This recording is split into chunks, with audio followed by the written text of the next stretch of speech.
They say a man knows when his world is about to collapse, not because the skies darken or the drums stop beating, but because the silence around him suddenly becomes too loud. It was the day after the harvest festival in our small village of Odenkwa, a place where laughter echoed louder than truth, and secrets rotted behind every woven door. Children ran barefoot, their teeth flashing through the dust. Women hummed while grinding maize, and the elders nodded under the baobab tree like they had seen all sins, but decided to forgive them anyway. I was coming back from the well, my hands blistered from carrying water. That wasn't even for me. And I saw her, my wife, Adana, laughing with the market chief in a way that twisted something in my gut. The same chief who once told me I was born to carry other men's burdens. That moment was the first sour seed. People called me Is the Quiet One, not out of respect, but because I had learned long ago that when a man speaks too often, no one hears him when it truly matters. I was a cobbler, fixing broken sandals, while my own soul unraveled a little more each day. We had a baby, Ijoma, only 6 months old, named after the journey we hoped life would take us on, one of peace, of grace. But peace is a fragile thing in a place like ours, and grace is a currency too expensive for the poor. That morning, Adana made me yam porridge, the kind she only cooked when she wanted something. She smiled with her eyes half closed, avoiding mine, like someone hiding a storm behind their eyelids. I should have known. I should have asked why her wrists were heavier with gold beads she hadn't worn in months. I should have questioned the way she cradled Ijoma a little too tightly, the way she hummed a lullaby with no melody, like a goodbye wrapped in a song, but I didn't. I just sat there, eating, pretending I still belonged in a home that was already slipping through my fingers. Later that day, I walked past the market to fetch thread for a sandal order, and the whispers started to crawl into my ears. Thin, venomous things. Easy's wife was seen near the outpost with a stranger, one said. Carriage came this morning. Took something wrapped like a baby, said another. My throat dried, but I told myself lies to keep my knees steady. It's just the market noise, I whispered. But even noise has patterns. And this one sounded too much like truth. I rushed home. The door was half open. The cradle was empty. Adana stood there staring at me like I was the ghost, not the father of the child she had just sold. No tears, no shame. Just that crooked smile that said, I did what I had to do. My blood turned to stone. She whispered, He paid enough for us both. I didn't ask who he was. I didn't need to. That was the day silence died inside me. I didn't scream. I didn't lunge at her. There was no thunder in my fists, only the slow burning of a man unraveling in silence. My feet felt nailed to the earth as I stared into the hollow space where my daughter used to sleep. The little blanket she loved, threadbare, stained with mashed plantain, still lay crumpled in the corner, like a memory left behind on purpose. My lips parted to ask where she was, but nothing came. Words would not survive the grief that had settled in my chest like a stone. Adana brushed past me like I was a leaf in the wind. Not her husband, not the father of the child she had traded like cassava at the market. It's done, she said. There's no turning back. He said she'll have a better life. We will too. We! I almost laughed. I left that house, not because I wanted to leave her, but because if I stayed one more second, I was afraid I'd either weep like a broken drum or kill something in me I could never repair. I wandered. I walked past the palm wine cellar stall, where the same people who borrowed my tools now averted their eyes. The old tailor looked at me with something between pity and fear, his mouth twitching but offering no words. I walked until my feet bled and my heart numbed. The sun fell, and still I walked. That night, I slept by the river where fishermen mend their nets. A boy no older than 13 gave me a dry mango and said nothing, just sat with me until the stars replaced the sky. In his silence, I heard more comfort than anything Adana ever said. Over the next few days, I returned to the village not as a man, but as a shadow. My name had become gossip, a flavor on their tongues. They said I was cursed. They said I wasn't man enough to stop her, that I probably agreed to the sale and now regretted the price. It's strange how people invent your story for you, just so they don't have to face their own reflection. The market chief, that fat vulture with golden rings on every finger, nodded at me like he owned everything I'd ever loved. I knew in my bones he was involved. His greasy smile and the way his boys watched me with casual mockery made it clear. I tried to follow him once. His guard stopped me and broke my sandal strap. One of them spat near my feet and said, "Men like you don't raise daughters, they lose them." But not everyone was blind. There was a woman named Mama Kojo, an old widow who sold roasted groundnuts by the eastern gate. She once lost her own child to slave traders years ago. She saw the storm behind my eyes and offered me warm millet and truth. "You want justice, Easy?" she asked one night. "Then stop walking like a ghost. Ghosts can't protect the living." Her words struck deeper than she knew. I began asking questions, not loudly, but carefully. Who drove the carriage? Who was the stranger? Which outpost did they head to? Every answer was a thread, and I was sewing a new path with them, one that led me north toward the border towns, where people trade more than goods. Adana didn't stop me. She just watched me pack the little I had with a face as blank as a dried fig. "Don't die chasing ghosts," she said, as if Ijoma was already buried. I didn't reply. My silence was now sharper than any blade. On the road, I met traders, healers, even a drunk soldier who had seen a baby matching Ijoma's description with a foreign man dressed like a missionary but with no soul in his eyes. He paid with dollars, the soldier slurred, told the guard the baby was abandoned. Who abandons a baby with gold earrings and a name anklet? That was her. Adana had insisted we name tag Ijeoma like a royal jewel. The soldier mentioned a name, Mr. Collins, an orphanage patron from across the border, known for adoptions that never had paperwork.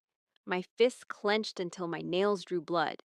For days, I followed dusty trails, walked through dangerous forests, and begged rides on overloaded lorries.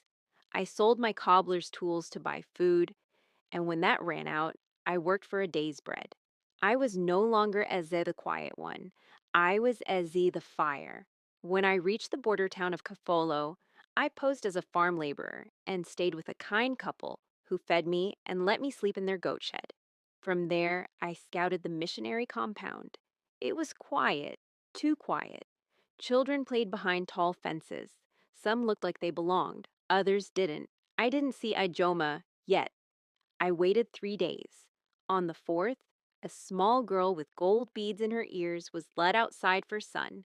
My breath caught. Her steps were unsure, like she didn't trust the earth beneath her. But it was her, my daughter, Ijoma, my baby. The woman holding her hand was white. The man standing near her was tall, with cold blue eyes and a silver chain around his neck. Mr. Collins. I burned that name into my soul. I needed a way in.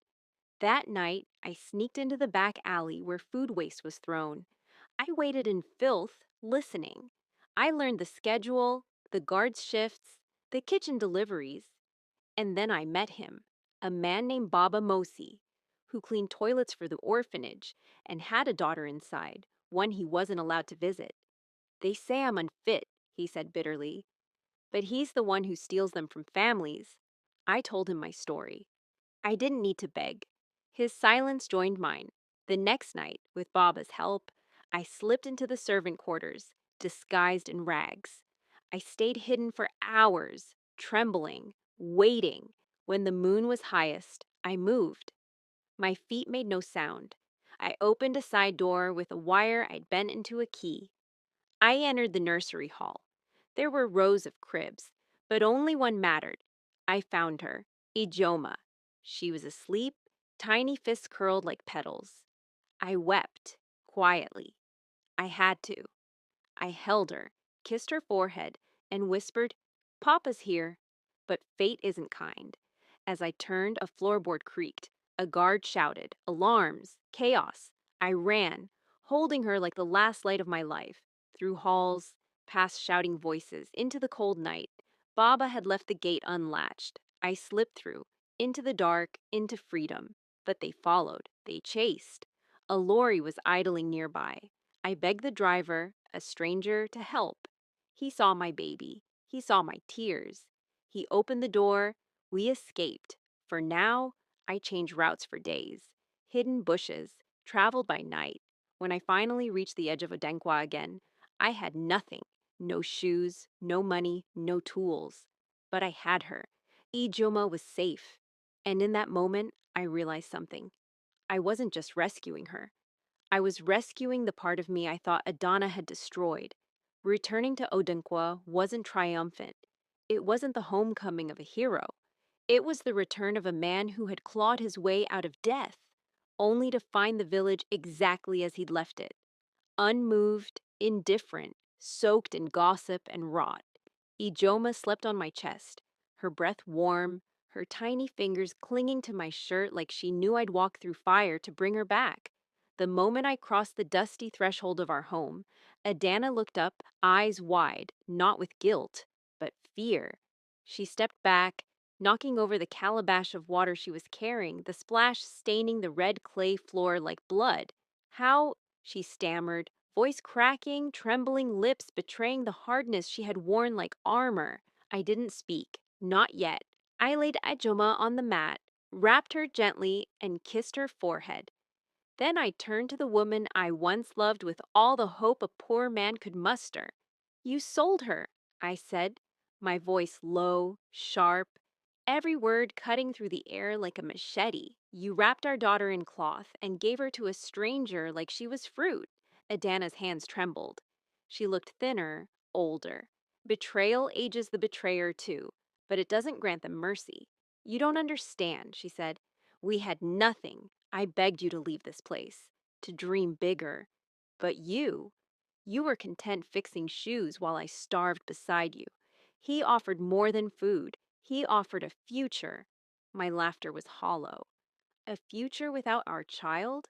She stepped closer, voice rising, defiant. "You think I wanted this? That I didn't cry every night after? But what would you know? You couldn't even speak for yourself in front of the chief, let alone protect your family." There it was, the poison behind her tongue. She didn't just sell our daughter. She sold the idea that I was never man enough to be a father. And in that instant, I knew she had convinced herself it was justified. Her guilt had twisted into self-righteousness. I stepped forward, calm but burning. "You had choices. You could have begged, stolen, starved. But you sold a life that wasn't yours to give away." The silence that followed was thick with unspoken things. Our broken past, our shattered trust, the baby now sleeping peacefully beside the chaos. Word spread fast. By morning, the village gathered like crows, curious, cruel. The chief arrived, carried in a litter by his men, acting surprised, as if he hadn't been the puppeteer of it all. "Ize, we are glad you're back," he said smoothly. "But let's not stir trouble. What's done is done. Be grateful you have the child now." I stepped forward, holding up Ijoma's name anklet like a war banner. "You knew," I spat. "You were paid to silence the papers, to smooth the deal. You let her be taken like she was livestock." Gasps spread, but no one spoke up. The chief sneered, voice laced with warning. "Careful, Eze. Your place here is already fragile." But something in me snapped, not with rage, but clarity. I walked to the baobab tree, where elders sat in judgment during dry seasons. I placed Ijoma's anklet on the root. "You all saw what happened. You all heard the whispers. And none of you came forward. You let them take her because I was silent, because I was poor, because I didn't shout. But let me tell you this, dignity doesn't shout. It glows from within, and from this day, I won't bow anymore." A murmur swept the crowd. Then an elder stood, Mama Kojo. Her voice trembled, but carried weight. "He speaks truth. Too long we've allowed men with gold to buy justice. But gold does not raise children. Gold does not carry legacy. This man did what no chief, no elder, no husband dared. He brought his blood home. Others followed. One by one, The quiet rose. Not all, but enough. The chief's eyes flickered. Power, once thick around him like perfume, began to thin. He backed away. "This isn't over," he hissed. "You've made enemies." I smiled, not because I wasn't afraid, but because for once, fear didn't own me. "Good," I said. "Let them know I've returned." I took Ijoma and walked through the crowd. No applause, no celebration, just silence and respect. For the first time in my life, I wasn't invisible. I was a man who had lost everything and still came back whole. That night, I sat under the stars with my daughter in my arms and whispered a promise into her ear, not of riches, not of ease, but of truth, that I would protect her, that her life would never again be decided by anyone else. I didn't need revenge, I had justice. And in the quiet warmth of that promise, I found something even deeper than anger: peace. In the weeks that followed, life did not become a storybook miracle. There were no parades, no sudden wealth, no magical doors opened just because I spoke my truth.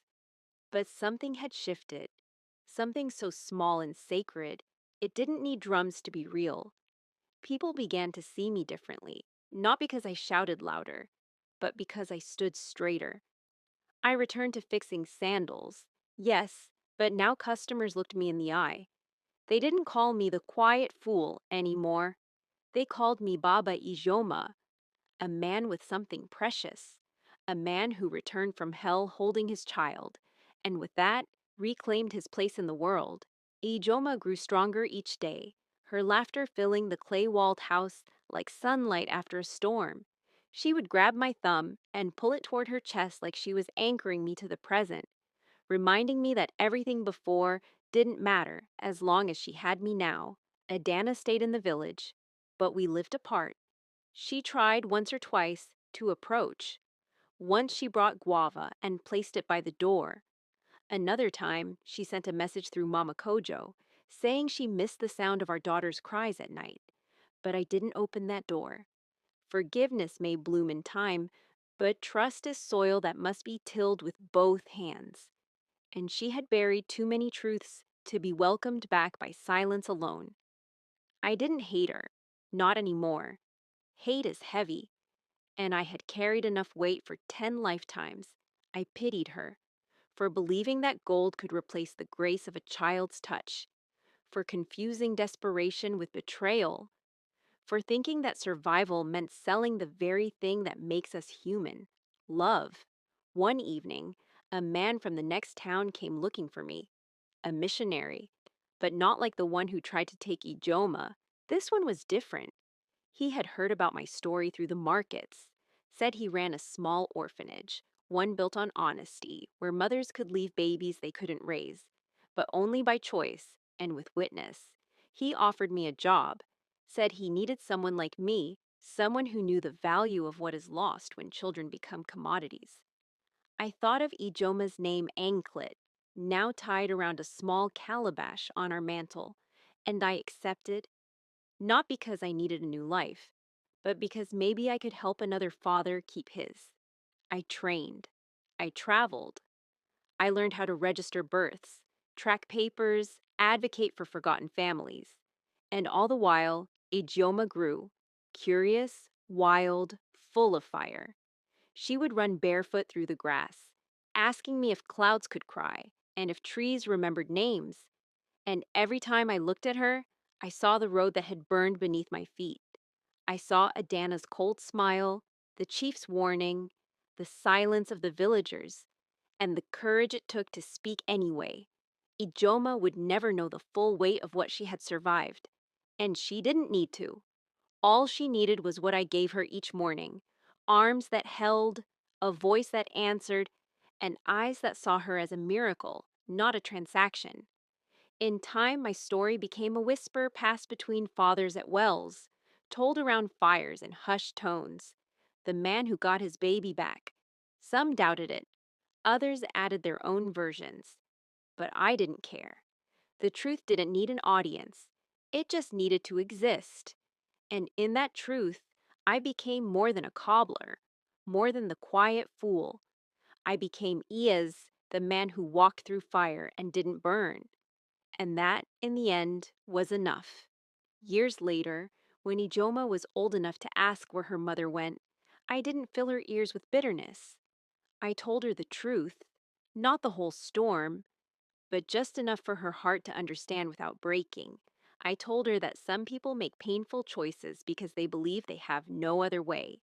That her mother was once the woman who fed her porridge and sang lullabies, before fear blinded her to love. I told her we can be angry and still forgive from a distance. Ijoma listened in silence, her eyes, so much like mine, searching my face for anger. But I had none left. All I had was gratitude. Gratitude that she was still here, that I still had the chance to raise her with both strength and softness. As she grew, I taught her how to read the sky, how to patch a sandal, how to stand still when the world tries to push you. I watched her become everything I wasn't allowed to be as a boy: free, outspoken, full of fire. The chief lost his influence soon after I returned. Too many voices began rising against him, not with weapons, but with truth. His empire of silence cracked, and he faded into the background like a shadow without a source. Adana moved away to live with a cousin near the coast. I never saw her again, and I didn't need to. My story was no longer tangled with hers. My peace didn't come from revenge. It came from rebuilding the pieces of my dignity one honest day at a time. I built a small shed near the well and began teaching other young men how to fix things. Not just sandals, but lives, dreams, broken names. I told them that silence can protect you, but it can also bury you alive if you're not careful. Ijeoma, now tall like the baobab and sharp as wind, often joins me there. She brings groundnuts, laughs with the boys, and sometimes tells them, "My papa once fought the wind to bring me back." And every time she says that, I feel the old fire light up in my chest. Not the fire of anger, but of pride. I never became rich. I never left the village, but I became something far rarer than gold. A man who did not let pain define him. I didn't raise my voice like a warrior. I didn't seek revenge like a king. I simply stood up once and never sat back down. And in that quiet rebellion, I earned something deeper than applause or titles. I earned back myself. Because in the end, dignity doesn't shout, it glows from within.